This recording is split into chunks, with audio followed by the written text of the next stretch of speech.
পালন করা সম্ভব নয়। তাছাড়া 1000 টাকা বাড়ি ভাড়া দেয়, এই 1000 টাকা দিয়ে বাংলাদেশের কোনো বস্তিতেও 1000 টাকা বাড়ি ভাড়া দিয়ে থাকা সম্ভব নয়।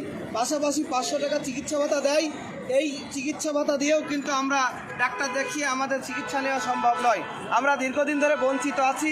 সরকারের কাছে আমরা দাবি জানিয়েছি, অনেক আন্দোলন সংগ্রাম করেছি এই জাতীয় প্রেস ক্লাবের সামনে, কিন্তু অতীতের সরকার আমাদেরকে কর্ণপাত করেনি। এখনও আমরা আমাদের এই শতভাগ উৎসব ভাতা এবং সরকারি নিয়মে বাড়ি ভাড়া এবং চিকিৎসা ভাতার দাবিতে এই জাতীয় প্রেস ক্লাবের সামনে আমরা লাগাতার অবস্থান কর্মসূচি চালিয়ে যাচ্ছি যতক্ষণ পর্যন্ত সরকারের পক্ষ থেকে সুস্পষ্ট ঘোষণা এই প্রেস ক্লাবে না আসবে, ততক্ষণ পর্যন্ত আমরা আমাদের আন্দোলন চালিয়ে যাব। তো অনেকেই বলছে যে এর আগে তো আসলে এমপিওভুক্ত ছিল না, তারপর আপনাদের এমপিওভুক্ত করা হয়েছে, এরপর আবার আপনারা জাতীয়করণের দাবি জানাচ্ছেন। মানে এটা কি আন্দোলনের একটা সময় এসেছে কিনা, বা সব শ্রেণীর মানুষ আন্দোলন হচ্ছে, এই বিষয়টা কি বলতে? এখন একটা বিষয় হচ্ছে যে আমরা যারা এমপিওভুক্ত শিক্ষকদের কি রাষ্ট্র কি সুযোগ সুবিধা দেয়, এইটা কিন্তু দেশবাসী সহ অনেকে জানে না। একজন শিক্ষক অনার্স মাস্টার্স করে 12,500 টাকা বেতনে এনটিআরসির যে একটা কঠিন পরীক্ষা, মহাযুদ্ধ, সেই পরীক্ষার মাধ্যমে একজন শিক্ষক যখন একটা শিক্ষা প্রতিষ্ঠানে নিয়োগ পায়, তার শুরুর বেতন হলো 12,500 টাকা। এই জিনিসটা তো অনেকে জানে না। এখন নন এমপিওরা তো বেতন পায় না, আর যারা এমপিও, আমরা তো আমাদের যোগ্যতার পরিচয় দিয়ে এই শিক্ষকতা পেশায় এসেছি, কিন্তু এই 97% শিক্ষা ব্যবস্থা সরকার যে পরিচালনা করা, একটা দেশের মেরুদণ্ড হলো শিক্ষা ব্যবস্থা, আর সেই মেরুদণ্ডের 97% শিক্ষক আমরা এমপিওভুক্ত। আর সেই শিক্ষকদেরকে যদি 12,500 টাকা বেতন দেওয়া হয়, 25% উৎসব ভাতা দেওয়া হয়, 1000 টাকা বাড়ি ভাড়া দেওয়া হয়, তাহলে ওই শিক্ষক কিভাবে তার শিক্ষার্থীদেরকে পড়াশোনা করাবেন? এইটা আমরা দেশবাসী সহ সরকারের কাছে দাবি জানাচ্ছি যে আমরা নামে এমপিওভুক্ত আছি, কিন্তু আমরা কি দুবেলা খেতে পারি? আমরা কি আমাদের সন্তানদেরকে জামা কাপড় কিনে দিতে পারি? আমরা কি একটু অসুস্থ হলে ওষুধ কিনতে পারি? এটা দেশবাসী জানে না। এখন একটা রিউমার ছড়াচ্ছে যে এখন দেশে আন্দোলন চলছে, আমরা কেন রাজপথে এসেছি? আমাদের রাজপথে আসবো না বিধায় আমরা সরকারের সাথে কূটনৈতিক প্রচেষ্টা চালিয়েছি। 5 আগস্টের পরে মাননীয় উপদেষ্টার সাথে প্রায় 3 বারের অধিক তার সাথে সাক্ষাৎ করেছি। আমরা বিভিন্ন দপ্তরে আমাদের কাগজ পৌঁছে দিয়েছি। যেহেতু আমরা এখন পর্যন্ত সরকারের কাছ থেকে কোনো রেসপন্স পাইনি, এ কারণেই কিন্তু আমরা বাধ্য হয়ে আমাদের পেটের দায়ে আমরা এই রাজপথে এসেছি।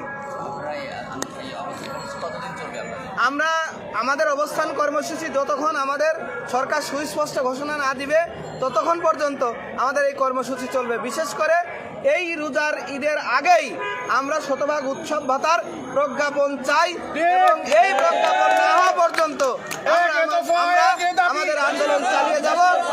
অবিলম্বে সরকারকে স্পষ্ট ঘোষণা দিতে হবে। আর যদি সরকার না দেয়, আমরা এখানে 5.5 লক্ষ শিক্ষক কর্মচারী প্রতিনিধিত্ব করছি। সরকার যদি আমাদের দাবিতে সাড়া না দেয়, তাহলে আমরা কর্মবিরতি সহ আমরা তালাক কর্মসূচি ঘোষণা করব। সরকারি নিয়মে বাড়ি ভাড়া, একই দফা একই দাবি।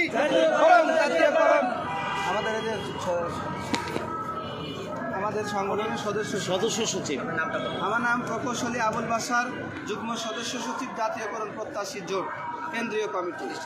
আমার প্রতিষ্ঠানের নাম হলো হার্দি মির শামসুদ্দিন আহমেদ মাধ্যমিক বিদ্যালয়, চুয়াডাঙ্গাতে। মহিলা বলুন। হ্যাঁ, ঠিক আছে। সুযোগ করে দেন। হ্যাঁ, চলতেছে, লাইভ চলতেছে।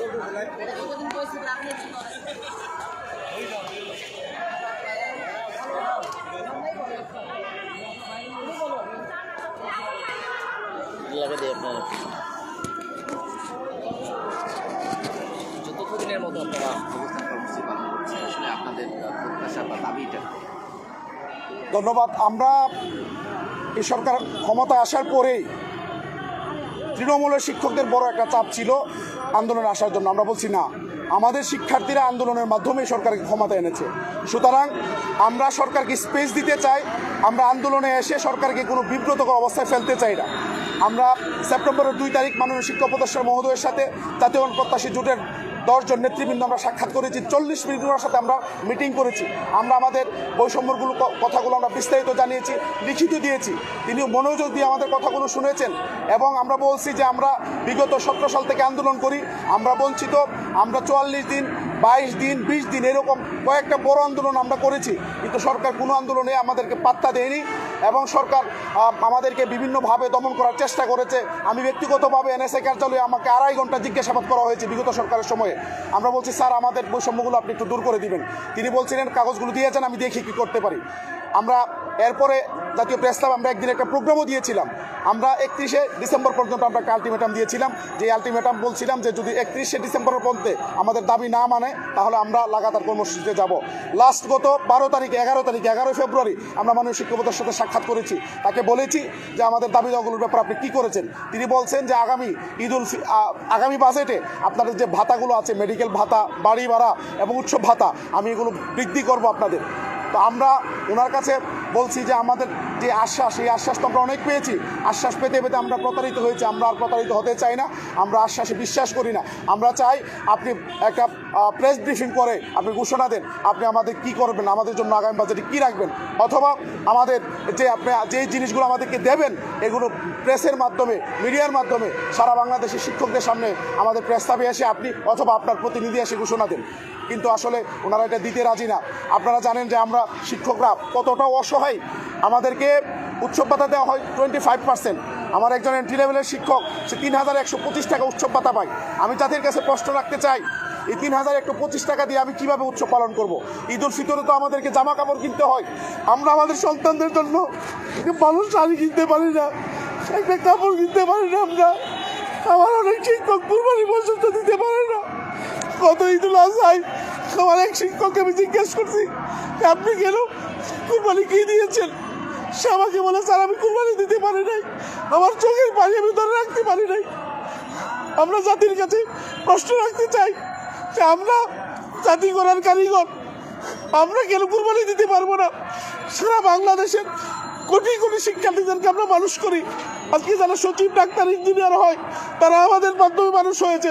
আমার শিক্ষার্থীরা ব্যক্তিগতভাবে ইউনিভার্সিটিতে পড়ে, ঢাকা ইউনিভার্সিটিতে, মেডিকেল কলেজে পড়ে, জামিয়া আজহারে এবং অস্ট্রেলিয়ার বিভিন্ন ইউনিভার্সিটিতে পড়তেছে, অথচ আমি আমার সন্তানদেরকে ভালো একটা প্রতিষ্ঠানে পড়াতে পারি না। এই দুঃখ আমরা রাখবো কোথায়?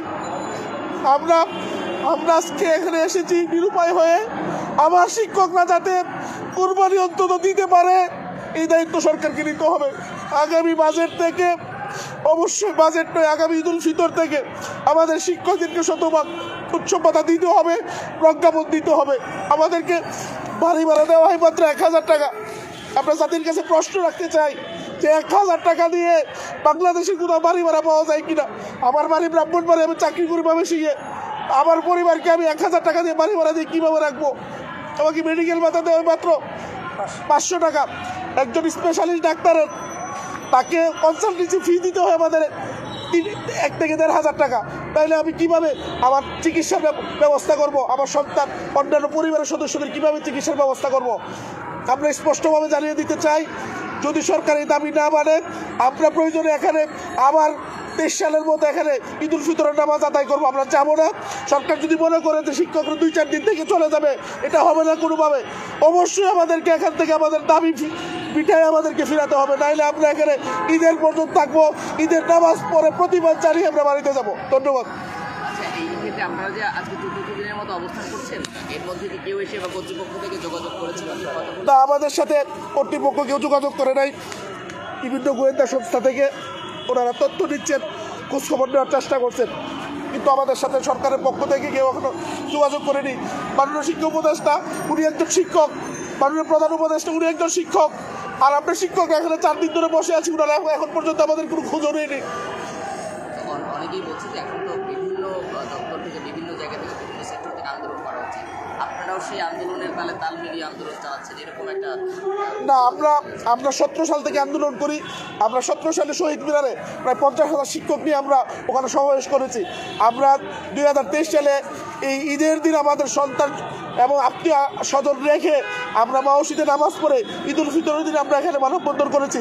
কতটা অসহায় হলে একজন শিক্ষক ঈদ উল ফিতরের দিন সন্তান এবং স্ত্রী, অন্যান্য পরিবারের সদস্যদের রেখে প্রেসক্লাবে আসতে পারে, এটা আপনারা একটু অনুভব করেন। আমরা 2023 সালে 44 দিন টানা আন্দোলন করেছি, 18 সালে আমরা এখানে 20 দিন আন্দোলন করেছি, এবং 23 সালে পরবর্তীতে আরও 22 দিন আমরা আন্দোলন করেছি। আমাদের আন্দোলনের ধারাবাহিকতা রয়েছে, আমরা হঠাৎ করে এখানে আসিনি। তো ক্ষেত্রে আপনার প্রত্যাশাটা কি? আমাদের প্রত্যাশা হচ্ছে সরকারকে ঈদুল ফিতরের আগে শতভাগ উৎসব পাতার প্রজ্ঞাপন দিতে হবে এবং আমাদের বাড়ি ভাড়া সরকার কতটুকু বাড়াবে এবং মেডিকেল ভাড়া কতটুকু বাড়াবে এটার সুস্পষ্ট ঘোষণা দিতে হবে। যদি না দেয় আমরা রমজানের আগে যাবো না, এখানে আমরা ঈদুল আজহার নামাজ, ঈদুল ফিতরের নামাজ পড়ে এখান থেকে যাবো, এর আগে যাবো না আমরা। ঈদুল ফিতরের নামাজ আমরা এখানে, আমার নাম, আমি অধ্যক্ষ দেলোয়ার হোসেন আজিজি, আমি বাংলাদেশ মাদ্রাসা শিক্ষক কর্মচারী ফোরামের সভাপতি এবং এমপিভুক্ত শিক্ষা জাতীয়করণ প্রত্যাশী যে জোট আন্দোলন হচ্ছে, জোটের আমি সদস্য সচিব। প্রতিষ্ঠানের নাম? আমার প্রতিষ্ঠানের নাম কাতনাসেন কাদরিয়া কামিল মাদ্রাসা ময়মনসিংহ। ধন্যবাদ।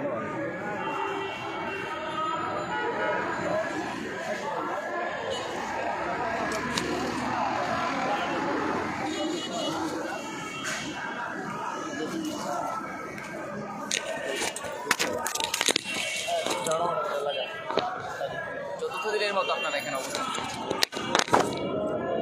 কিসের দাবি জানাচ্ছেন? এদিকে ক্যামেরা দিকে তাকান, কথা বলুন। এসেছি 11 তারিখে, আর অবস্থান কর্মসূচি শুরু হয়েছে 12 তারিখ থেকে। আজকে চতুর্থ দিন আমাদের আন্দোলনের। আসলে আমরা শিক্ষক, আমি সিরাজগঞ্জ জেলা থেকে এসেছি। আমি আফরোজা শ্রাবণ, সহকারী প্রধান শিক্ষক, প্রীতিলতা উচ্চ বিদ্যালয়, সিরাজগঞ্জ সদর। আমি বাংলাদেশ সহকারী প্রধান শিক্ষক সমিতির একজন যুগ্ম মহাসচিব এবং বাংলাদেশ শিক্ষক কর্মচারীর যুগ্ম মহাসচিব। যতবার আন্দোলন হয়েছে ততবার এসেছি 5.5 লক্ষ শিক্ষকের স্বার্থে, তাদের জন্য আন্দোলন করেছি। 2018 সালে আন্দোলন করেছি, 2023, 24, 18 সালে ছিলাম 20 দিন, তারপরে 22 দিন ছিলাম। এবছর এসেছি। আমাদের তো পরিবার আছে, পরিবার থেকে বাধা সৃষ্টি করে, স্কুলে বাধা সৃষ্টি করে। শিক্ষকদের স্বার্থে এসেছি যে আমরা যদি বীজ বপন করে যেতে পারি, আরও তরুণ প্রজন্ম এটার ফল ভোগ করবে। আমরা সিনিয়র হয়ে গিয়েছি, তারপরে আমাদের আন্দোলনটা রক্তে মিশে গিয়েছে। আমাদের শিক্ষকদের অনেক দূর, আমাদের বাড়ি ভাড়া, আমরা পরের বাড়িতে থাকি, একটা বাড়ি পর্যন্ত করতে পারি না। আমাদের সন্তানদেরকে একটা ভালো স্কুলে পড়াতে পারি না। আমরা মুদির দোকানে ঋণ হয়ে যাই। তারপরে আমরা ঋণগ্রস্ত, শিক্ষক কেন ঋণগ্রস্ত? আর আমাদের এই শিক্ষকদের দ্বারা তো জাতি গঠিত হয়েছে, আমাদের হাত দ্বারা তো অনেক পেশার জন্ম হয়েছে। একমাত্র শিক্ষকই পারে যে শত পেশার জন্ম দিতে। আজ আমাদের স্টুডেন্টরা ঢাকা বিশ্ববিদ্যালয় পড়ে, ইঞ্জিনিয়ারিং পড়ে, বিভিন্ন পেশায় আছে। আপনারা আমাদের ইনডাইরেক্ট স্টুডেন্ট। তাহলে আমরা আজ এই শিক্ষকরা কেন রাজপথে থাকবো? আমাদের বারবার আশ্বাস দিয়েছে যে আমাদের জাতীয়করণের ফাইলও গিয়েছিল, কিন্তু সেটা কোথায় গেল? তারপরে আমরা আর জাতীয়করণ এটা তো সার্বিক, তাই না? এটা তো জাতির জন্য জাতীয়করণ, এটা শিক্ষার্থী লাভবান হবে, অভিভাবক লাভবান হবে, তাই না? অভিভাবক লাভবান হবে, আমরা শিক্ষা ব্যবস্থা জাতীয়করণ, আমরা শিক্ষকের লাভবান হব। কিন্তু আমাদের যে আপাতত আমাদের নেতৃবৃন্দরা যে গিয়েছে, বারবার প্রধান শিক্ষা প্রতিষ্ঠানের সঙ্গে দেখা করেছে, এখানে বলেছে যে আমরা আপাতত সরকারি নিয়মে বাড়ি ভাড়া, উৎসব ভাতা আর চিকিৎসা ভাতা আমরা আপাতত এটা পেলে, আবার আমাদের সামনে এপ্রিল মাসে ঈদুল ফিতর। আমরা চাচ্ছি যে আমরা এই জাতীয়করণের মাঠে থাকা অবস্থায় আমাদের একটা সুস্পষ্ট ঘোষণা দিক। আমাদের নেতৃবৃন্দের কাছে বলেছে যে আপনাদের 3টা ভাতা দেওয়া হবে, উৎসব ভাতা, বাড়ি ভাড়া আর হলো চিকিৎসা ভাতা। কিন্তু এই সুস্পষ্ট ঘোষণা বলেছে, আমরা এর আগে অনেক বলেছে, আশ্বাস দিয়েছে, কিন্তু আমরা আশ্বাসে আসলে বিশ্বাস করি না। আমরা চাই যে এই আন্দোলনের মাঠে আমরা আছি, আমাদের এখানে এসে শিক্ষকদের মাঝে একটা সুস্পষ্ট ঘোষণা দিয়ে যাক যে আপনারা এই ঈদুল ফিতর থেকে আপনারা শতভাগ উৎসব ভাতা পাবেন। তারপরে সামনের বাজেটে আমাদের অর্থ বছর আছে, সেখানে আমাদের বাড়ি ভাড়া, চিকিৎসা ভাতা দিকে। আপনারা তো শিক্ষক, আপনারা যে এখানে 4 দিনের মতো অবস্থান করছেন, শিক্ষা প্রতিষ্ঠান তো ফেলে রেখে এসেছেন আপনারা। শিক্ষা প্রতিষ্ঠানে অনেক বাধা বিপত্তি পেরিয়ে এসেছি এবং 17 সাল থেকে আন্দোলনে শিক্ষকদের সাথে আছি। আমরা সিনিয়র হয়ে গেছি, একসময় চাকরি আমাদের চলে যাবে, কিন্তু বীজ বপন করে যাচ্ছি যে এরা ফল ভোগ করবে। আপনারা যে এসছেন, আপনারা তো শিক্ষা প্রতিষ্ঠান ফেলে রেখে এসছেন বা ক্লাস ফেলে এসছেন, এটা আসলে কতটা যৌক্তিক বলে মনে করেন? আমরা তো চাই যে আমাদের যদি খুব তাড়াতাড়ি ঘরে নিতে চায়, শিক্ষার্থীদের কাছে নিতে চায়, তাহলে আমরা তাড়াতাড়ি চলে যাব। আমরা চাচ্ছি যে আপনাদের মাধ্যম দিয়ে আমাদের তাড়াতাড়ি একটা সুস্পষ্ট ঘোষণা মাঠে এসে দিয়ে যায়, আমরা শিক্ষার্থীদের কাছে ফিরে যাব। কেবল নতুন বই এসেছে, আমরা চাই না যে শিক্ষার্থীদের ক্ষতি হোক, কোনো শিক্ষক চাইবে না তা। আমাদের সন্তান, আমাদের পরিবার, আমি বিশেষ করে নারী শিক্ষিকা, তারপর আমি একজন প্রশাসনিক কর্মকর্তা, স্কুলের সহকারী প্রধান শিক্ষক। আমার উপরে তো স্কুলটা নির্ভর করে, সেখানে আমি কিভাবে পেরিয়ে চলে এসেছি। আমাদের মূল কথা যে এই ঈদ উল ফিতরে আমাদের শতভাগ উৎসবতাটা আমাদের নিশ্চিত করে দিতে হবে। আর এই অর্থ বছর যে আছে তখন আমাদেরকে চিকিৎসা ভাতা, বাড়ি ভাড়াটা দিতে হবে। তারপরে আমাদের যে বৈষম্য, এই যে আমরা সহকারী প্রধান শিক্ষক, স্কুলে আমাদের সারাক্ষণ পাখির মতো বসে থাকতে হয়। প্রধান শিক্ষক বিভিন্ন অফিসে কাজে ঘোরে, কি হয়, একজন সিনিয়র সহকারী শিক্ষক এবং একজন সহকারী প্রধানের একই বেতন গ্রেড। সেখানে কি হয়, স্কুলের চেইন অফ কমান্ড ভেঙে যায়, কোনো সম্মান থাকে না। মানে চেয়ারটা হয়তো আছে কিন্তু সম্মান নাই, মানে একই গ্রেড, সব অষ্টম গ্রেড। তাই আমি বাংলাদেশ সহকারী প্রধান শিক্ষক সমিতির যুগ্ম মহাসচিব, কেন্দ্রীয় কমিটির, আমি জোর দাবি জানাচ্ছি যে আমাদের সহকারী প্রধানদের সপ্তম গ্রেড করার জন্য আর প্রধান শিক্ষকদের ষষ্ঠ গ্রেড করার জন্য।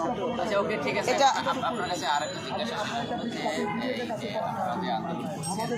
তো একই সাথে অনেকেই বলছে যে অনেক প্রতিষ্ঠান আছে এমপিওই হয় না, এমপিও মুক্ত হয় না, কথা বলছে।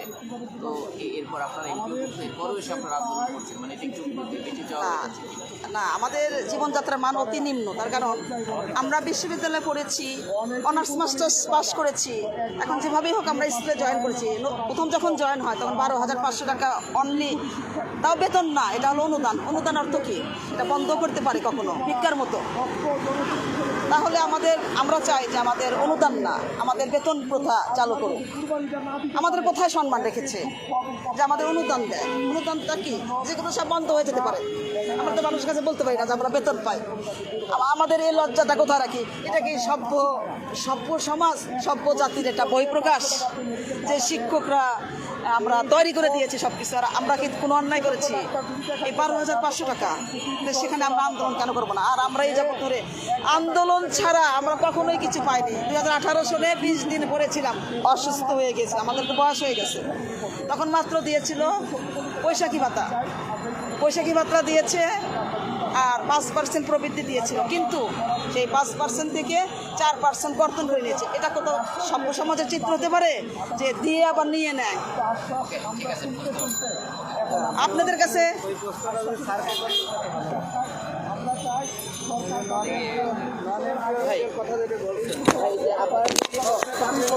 আমাদের জন্য শতভাগ উৎসবতার ব্যবস্থা করেন, আমরা যাতে আমাদের উৎসবটা সুন্দরভাবে পালন করতে পারি। ঈদুল আজহাই যাতে আমরা শুরু করে। হ্যাঁ, বলেন, প্রশ্নটা কি আবার বলেন আপনি আমাকে। এই যে আপনারা তো শিক্ষক, আপনারা এসে 4 দিন ধরে এখানে অবস্থান করছেন, কত হাজার কোটি টাকা গত সরকারের সময়, এটাও তো হাজার কোটি টাকা নিয়ে গেছে। এই বিষয়টাকে তো সরকারের কোনো ব্যাপারই না। ধন্যবাদ। জাতীয়করণ প্রত্যাশী জোটের লাগাতার কর্মসূচি থেকে RTV এবং 52 টিভি, যারা আপনারা আমাদের পাশে দাঁড়িয়েছেন, আপনাদেরকে অভিনন্দন জানাই। অথচ আপনারা একবারও আমাদেরকে খবর নিলেন না।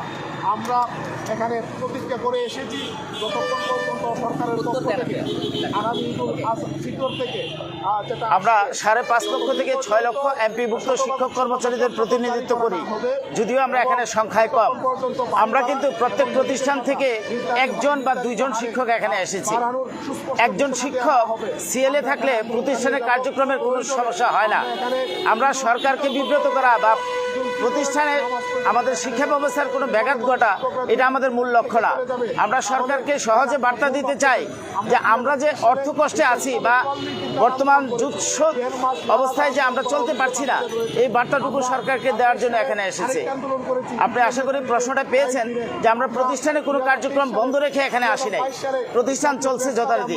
ঈদুল ফিতরের নামাজ আদায় করেছি। তাদের কাছে প্রশ্ন রাখতে চাই যে একজন শিক্ষক কতটা অসহায় হলে নিজের স্ত্রী, সন্তান, সন্ততি, মা বাবা রাইখা ঈদের দিন একটা প্রতিষ্ঠানে একজন শিক্ষক 13 দিন সিএল নিতে পারে। এখানে একজন শিক্ষক পর্যায়ক্রমে 2 দিন থেকে সে চলে যাচ্ছে, আবার আরেকজন শিক্ষক আসছে। এর দ্বারা প্রতিষ্ঠানে কোনো আইনেরও ব্যত্যয় করছে না, প্রতিষ্ঠানের শিক্ষা কার্যক্রমেরও কোনো ব্যত্যয় করছে না। আমরা এই জিজ্ঞাসা হলো যে অনেকে এমপিও মুক্তও পায় না। আমাদের দাবি না মানা হলে আমরা আগামীকালকে সারা বাংলাদেশে সকল আপনারা এও আবার আপনারা জাতীয়করণের দাবি, এটাই তো বেশি চাওয়া হয়ে গেল। আচ্ছা, ধন্যবাদ আপনাকে। কখনোই বেশি চাওয়া হয় নাই, কারণ আমরা শিক্ষার 97 থেকে 98% দায়িত্ব পালন করছি। বাংলাদেশের শিক্ষার 98% দায়িত্ব আমরা পালন করছি। যাদের হাত ধরে শিক্ষা রূপান্তরিত হচ্ছে সেই শিক্ষকরা সামাজিক এবং আর্থিক বৈষম্যের বেড়াজালে আবদ্ধ আছে। এমতো অবস্থায় সরকার যদি ইচ্ছে করে আমাদের এই বৈষম্যগুলো দূরীকরণ করতে পারে। গত 11 তারিখ মাননীয় শিক্ষা উপদেষ্টার সাথে আমাদের সাক্ষাৎ হয়। উনি আমাদেরকে যাওয়ার পরেই বলেছে কথাটা, দেখেন আপনাদের প্রত্যেকটা সমস্যা আমি জানি, আমি আপনাদের আগামী বাজেট থেকে প্রত্যেকটা ভাতা বাড়াবো, এই মর্মে আমি ম্যান সেট আপ করেছি, এই কথাটা উনি বলেছেন। এখন তাহলে প্রশ্ন করতে পারেন যে আমরা এখানে কেন এসেছি, যেহেতু মাননীয় শিক্ষা উপদেষ্টা বলেছেন। আমরা বিগত সালেও এই ধরনের আশ্বাস শুনেছি, কিন্তু পরবর্তীতে আমলাতান্ত্রিক জটিলতায় তার আলোর মুখ দেখে না। তাই আমরা সুস্পষ্ট এখান থেকে প্রজ্ঞাপন নিতে চাই বা সুস্পষ্ট ঘোষণা নিতে চাই। কেন নিতে চাই? শিক্ষানবিশ ডাক্তার যারা, তারা কিন্তু প্রজ্ঞাপন নিয়ে ফিরেছে। প্রাথমিক শিক্ষকরা কিন্তু প্রজ্ঞাপন নিয়ে ফিরেছে। ব্যাংকার যারা, তাদের লাঞ্চ ভাতার প্রজ্ঞাপন নিয়ে তারা ফিরেছে। ইবতদায়ী মাদ্রাসার শিক্ষকরা, তারাও কিন্তু একই অবস্থা। এই জন্য আমরা সরকারের কাছ থেকে মাননীয় উপদেষ্টা যা বলেছেন, এই কথাটুকুই যদি আমাদেরকে এই আন্দোলনের মাঠে বলে, আপনাদের সাংবাদিক ভাইদের সামনে যদি বলে, এটা অন রেকর্ড থাকলো, 2 দিন পরে আর মানে দ্বিমত পোষণ করার কোনো সুযোগ থাকবে না। এই জন্য আমরা সুস্পষ্ট ঘোষণা নিয়ে এখান থেকে যেতে যাচ্ছি। আমার নাম এস এম ফরিদউদ্দিন, আমার প্রতিষ্ঠান হলো মুগদাপাড়া কাজী জাফর আহমদ উচ্চ বিদ্যালয়, ঢাকা। অসংখ্য ধন্যবাদ। একটা বিষয় আপনাদেরকে বলতে চাই, সেটা হচ্ছে আমাদের যে শিক্ষার্থীরা, আমরা তাদের সন্তানদেরকে আমরা মানুষ করছি, একটা কার্ড দেন ডাল ভাতের ব্যবস্থা না করে ভাই, আমি তো ডাল ভাতের ভাই একটা কার্ড দিবেন। এই কোটি কোটি শিক্ষার্থীদেরকে দক্ষ মানুষ হিসেবে যে গড়ে তোলার যে দায়িত্ব, এটা আমি তো সঠিকভাবে পালন করতে পারবো না।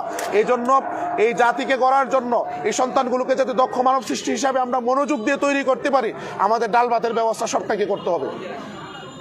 জি, ধন্যবাদ।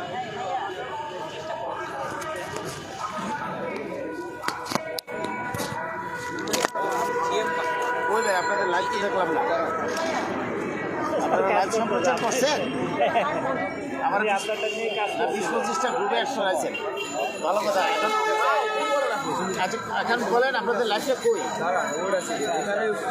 লাইভ সম্প্রচার হলে তো আসতে লাইভ একটু সমস্যা আছে। আচ্ছা আচ্ছা, আগে থেকে ঠিক আছে। না না, মজা না, বিষয়টা হলে আপনাদের লাইভ পাচ্ছি না। আমি তো নিজে, আমরা তো চাই ভাই আপনারা প্রচার করেন। আপনি একটা গ্রুপ দেখালেন 1 মিলিয়ন আপনাদের ফলোয়ার, দ্যাট মিনস অনেক ব্যাপক প্রচার হবে। আমরা তো চাই আপনারা আমাদের পাশে থাকেন।